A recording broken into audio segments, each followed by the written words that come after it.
अस्सलाम वालेकुम। मास ऑफ सन कैसे मालूम किया जाता है?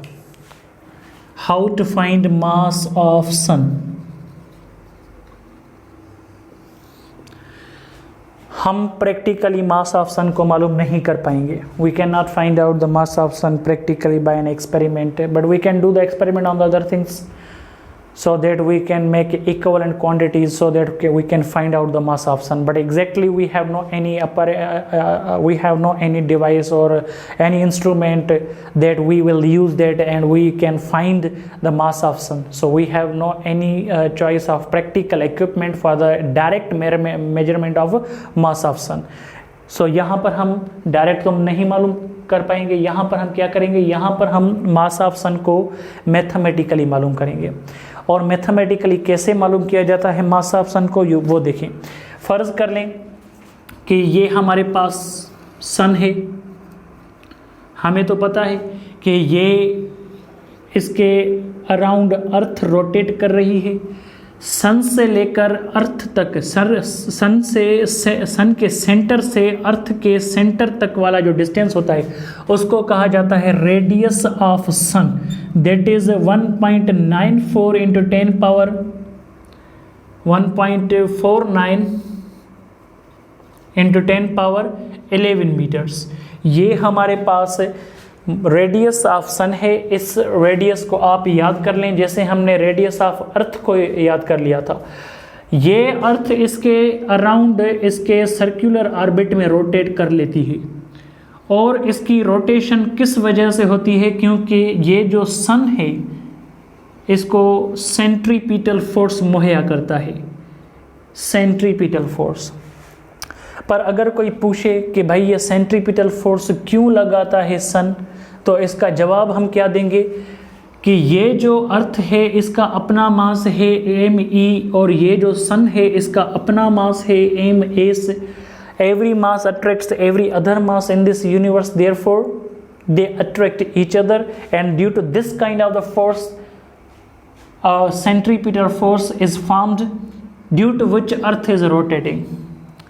Centripetal force is not real and the exact force that we see we can calculate exactly. No, centripetal force is the name of an other force.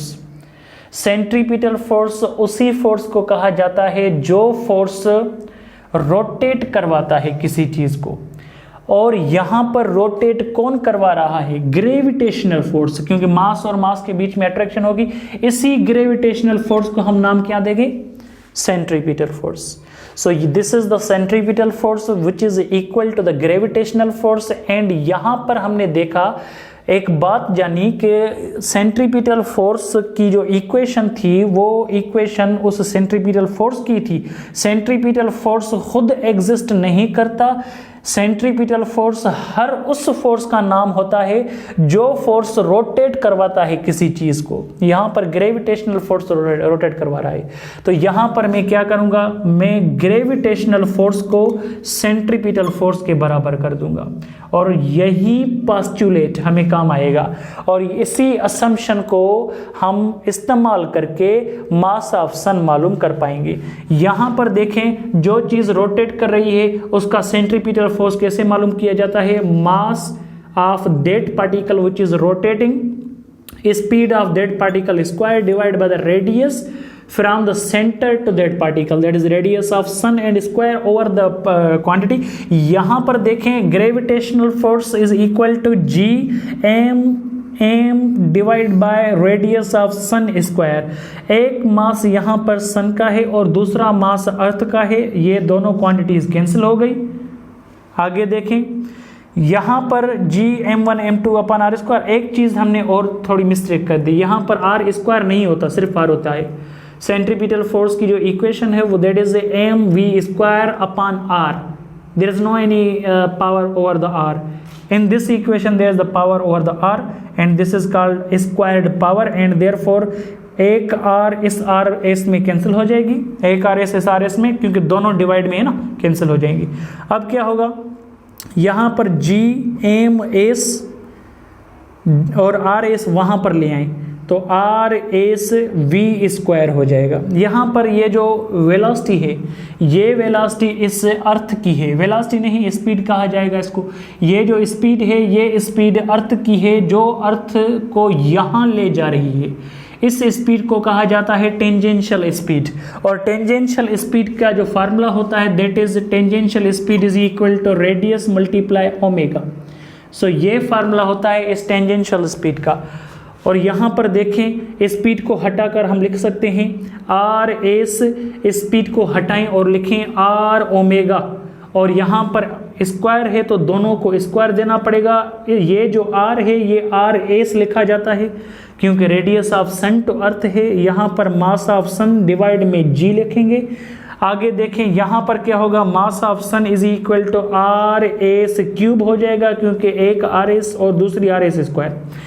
Omega क्या है, angular velocity of the particle which is rotating, और omega बराबर होती है 2 pi upon T के। अगर एक revolution complete हो जाए, 2 रिवॉल्यूशंस कंप्लीट होंगे तो 4 pi divide by T, T is the time period. अगर 3 रिवॉल्यूशन कंप्लीट हो जाएं तो हम 6 पाई अपॉन टी लिखेंगे। अगर 4 रिवॉल्यूशंस कंप्लीट हो जाएं तो 8 पाई अपॉन टी। अगर 5 रिवॉल्यूशन कंप्लीट हो जाए तो 10 पाई अपॉन कैपिटल टी। यहाँ पर हम यही चीज़ लिखेंगे ओमेगा को हटाकर। यहाँ ओमेगा का स्क्वायर है, याद रखिएगा। एक रोटेशन का जो ओमेगा होगा that is 2 pi upon T. यहाँ पर 4 pi square divide by T लिखेंगे। स्क्वायर की वजह से यहाँ पर भी स्क्वायर आ जाएगी, ये जी आ जाएगी। ये जो इक्वेशन है ये इक्वेशन हमेशा के लिए याद कर लीजिएगा। और यहाँ पर मास ऑफ सन को मालूम करने के लिए वैल्यू को पुट कर लीजिएगा। और रेडियस ऑफ सन है that is 1.49 into 10 power 11 metres, 10 power 11 metres. और इसके ऊपर पावर कितनी है, 3 पावर है। सो यहाँ पर क्यूब लिख लें, मल्टीप्लाई 4 मल्टीप्लाई पाई की वैल्यू 3.14 और स्क्वायर दे दें डिवाइड बाय जी की वैल्यू है 6.67 इंटू 10 पावर -11 और टाइम पीरियड लिख लें। टाइम पीरियड, अर्थ एक रोटेशन जब कंप्लीट करती है सन के अराउंड तो 365.3 दिन गुजर जाते हैं, मतलब 365.3 डेज, या इसको हम एक साल भी बोलते हैं। तो यहाँ पर जो टाइम पीरियड होगा वो 365.3 डेज होगा। डेज को आवर्स में तब्दील कर लीजिए, 24 से मल्टीप्लाई करें और आवर्स को सेकंड्स में तब्दील करें, 3600 से मल्टीप्लाई कर लें और टाइम के ऊपर स्क्वायर है तो यहाँ पर स्क्वायर दीजिए। एक बार इस पूरे इक्वेशंस को हल करने के लिए आप कैलकुलेटर यूज़ करेंगे और यूज़ करने के बाद आपको पता चल जाएगा कि इसकी जो कीमत है वो 1.97 इंटू 10 पावर 30 kg है। एक बार ये कीमत आ गई, इसको याद कर ली। अब ये कीमत जो एग्जैक्ट वैल्यू है ये वैल्यू एंट्रेंस एग्जाम्स में आएगी। इसको अप्रोक्सीमेटली 2 इंटू 10 पावर 30 kg भी बोला जा सकता है। और यहाँ पर हमें दूसरा टॉपिक दिया गया है कि भाई बताएं what is the centripetal acceleration, centripetal acceleration of moon, centripetal acceleration of moon by rotating around earth, by rotating earth, rotating around earth। यहाँ पर एक हमारे पास टॉपिक है, ये topic centripetal acceleration of moon by rotating around earth है। मतलब moon की वो एक्सेलरेशन बताएं जिस एक्सेलरेशन की वजह से ये जो चांद है ये अर्थ के अराउंड रोटेट कर रहा है। फ़र्ज़ कर लें इसको हम मून मान रहे हैं और ये हमारे पास अर्थ है। हमें ये पता है कि ये जो मून है, मून से अर्थ तक अर्थ के सेंटर से मून के अर्थ के सेंटर से मून के सेंटर तक वाला जो डिस्टेंस होता है इसको हम बोलते हैं RM, means radius of moon. ये रहा हमारे पास radius of moon to the earth centre. और इसकी जो वैल्यू है वो फिक्स याद कर लें, दैट इज 3.84 इंटू 10⁸ मीटर्स। ये रेडियस ऑफ मून है, ये फिक्स है, इसको याद कर लें। अगर ये मून रोटेट कर रहा है अर्थ के अराउंड तो लाजमी सेंटर के पास एक सेंट्रीपिटल फोर्स होगा और वो फोर्स सेंट्रीपिटल एक्सेलरेशन पैदा करेगा। ये जो सेंट्रीपिटल एक्सेलरेशन होगी, इस सेंट्रीपिटल एक्सेलरेशन को मालूम करने के लिए हमारे पास एक फार्मूला होता है v² डिवाइड बाय r, दूसरा फार्मूला होता है r इंटू ओमेगा स्क्वायर, और तीसरा फार्मूला है हमारे पास that is 4π² r divide by t²। ये फार्मूला है। ये जो फार्मूला है आखिरी वाला, ये तब इस्तेमाल होता है जब एक रेवोल्यूशन की बात हो। फर्ज कर लें इस मून ने एक रेवोल्यूशन अर्थ के अराउंड पूरा कर लिया, तो हम ये इक्वेशन यूज करेंगे centripetal acceleration of the moon मालूम करने के लिए। यहाँ पर देखिए 4 × पाई की वैल्यू है 3.14, इसके ऊपर स्क्वायर दे दें, और यहाँ पर रेडियस हम मून की लेंगे, that is 3.84 into 10⁸ divide by यहाँ पर टाइम पीरियड जो मून को लगेगा around the earth to rotate, and that time period is the 1 month, lunar month is that time period which is taken by the moon to complete one orbital motion around the earth. Therefore we will write here 1 month, lunar month. So यहाँ पर ये जो lunar month है, ये lunar month लिखने के बाद इसकी जो एग्जैक्ट वैल्यू है वो 27.3 डेज होगी। डेज को आवर्स में तब्दील करेंगे, 24 आवर्स से मल्टीप्लाई करेंगे, और सेकंडों में तब्दील करना पड़ेगा, 3600 से मल्टीप्लाई करना पड़ेगा, और स्क्वायर दे देंगे क्योंकि फार्मूला में भी स्क्वायर है। इस वैल्यू को एक बार कैलकुलेटर यूज करके मालूम कर लीजिएगा और जवाब आएगा 0.00272 मीटर/सेकंड²। और ये जो वैल्यू है, ये वैल्यू आपको याद होनी चाहिए, एग्जैक्ट वैल्यू। एक बार कैलकुलेटर यूज होगा क्योंकि हमें centripetal acceleration of the moon मालूम करनी है। सो एक बार मालूम हो गई तो फिर आप इसको याद कर लें। अच्छा, आगे देखें, यहाँ पर सेंट्रीपिटल एक्सेलरेशन ऑफ मून तो हमने मालूम कर ली। हमारे पास हमारे इस चैप्टर में कुछ सवाल आते हैं, वो सवाल इंटरेस्टिंग होते हैं बहुत। एक सवाल ये है कि अगर मून अर्थ के अराउंड रोटेट कर रहा है तो ये मून अर्थ पर गिर क्यों नहीं रहा? Why moon does not fall on earth? Why it is rotating as long as it is rotating? हमेशा के लिए रोटेट कर रहा है, ये कभी गिर क्यों नहीं रहा? यही सवाल अर्थ पर भी किया जा रहा है। Why earth rotate around the sun? Why there is no any time that comes and earth falls on the sun? ऐसा क्यों नहीं हो रहा कि ऐसा वक्त आ जाए अर्थ सन पर गिर जाए? ऐसा क्यों नहीं हो रहा?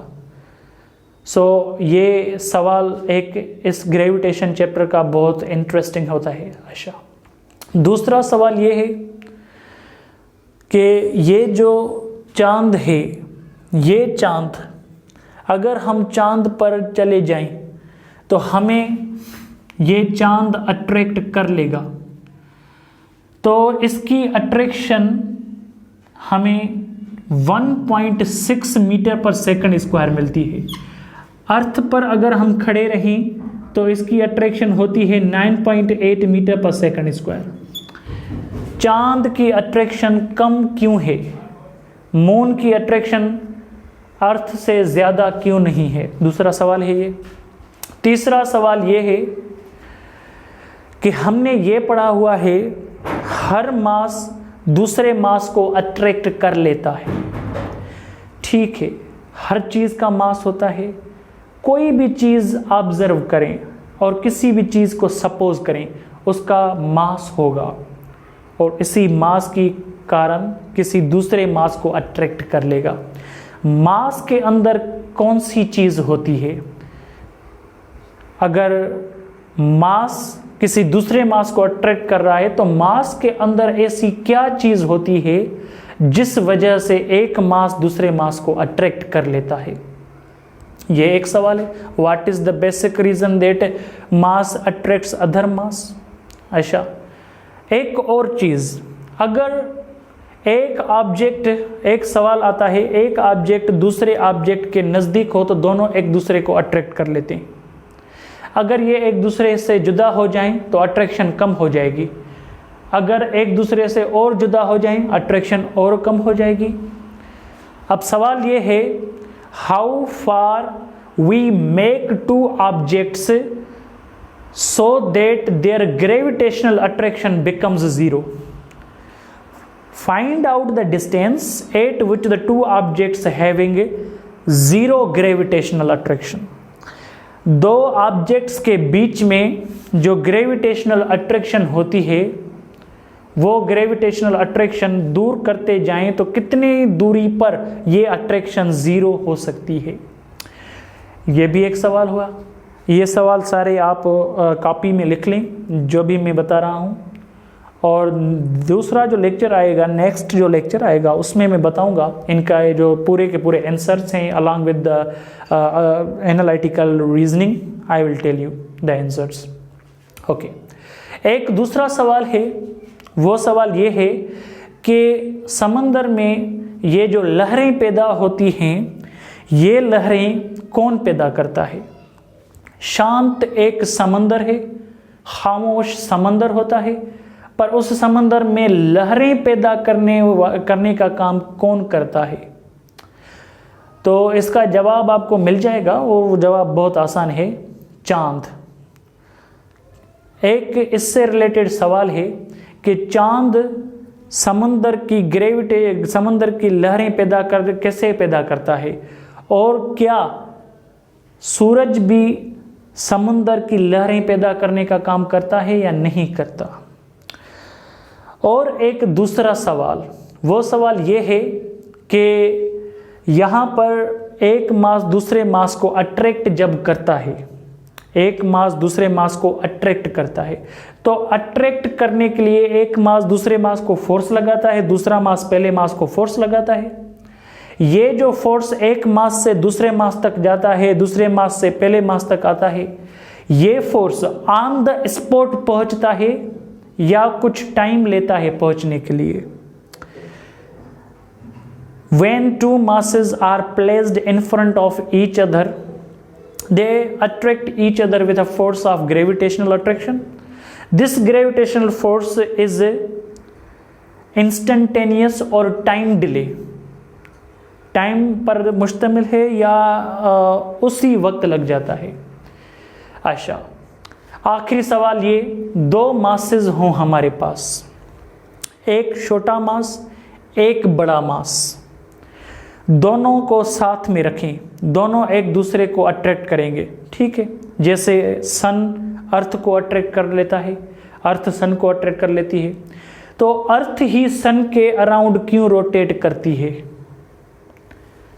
अर्थ के अराउंड सन क्यों रोटेट नहीं कर पाता। ये बहुत बड़ा सवाल है। अगर मैं यहाँ पर यह कहूँ कि मून को अर्थ को मून अट्रैक्ट कर रहा है, तो मून ही अर्थ के अराउंड क्यों रोटेट कर लेता है, मून ही अर्थ के अराउंड क्यों रोटेट कर लेता है, ये बड़ा सवाल है। Why moon rotates around earth, why doesn't earth do. और ऐसा ही सवाल यहाँ पर कर सकते हैं हम, why earth rotates around sun, why doesn't sun do this work. So ये हमारे पास कुछ सवाल हैं कि इन सवालों के जवाब मैं नेक्स्ट वीडियो लेक्चर में इंशाल्लाह दूंगा। पर तब के लिए आप कोशिश करें कि अच्छी तरह से इस जो ये टॉपिक्स मैंने बताए हैं वो अच्छी तरह से रिपीट करें, सही तरह से इनको पढ़ें, और मैं नेक्स्ट लेक्चर इंशाल्लाह MCQs पर भी बनाऊंगा। Thank you.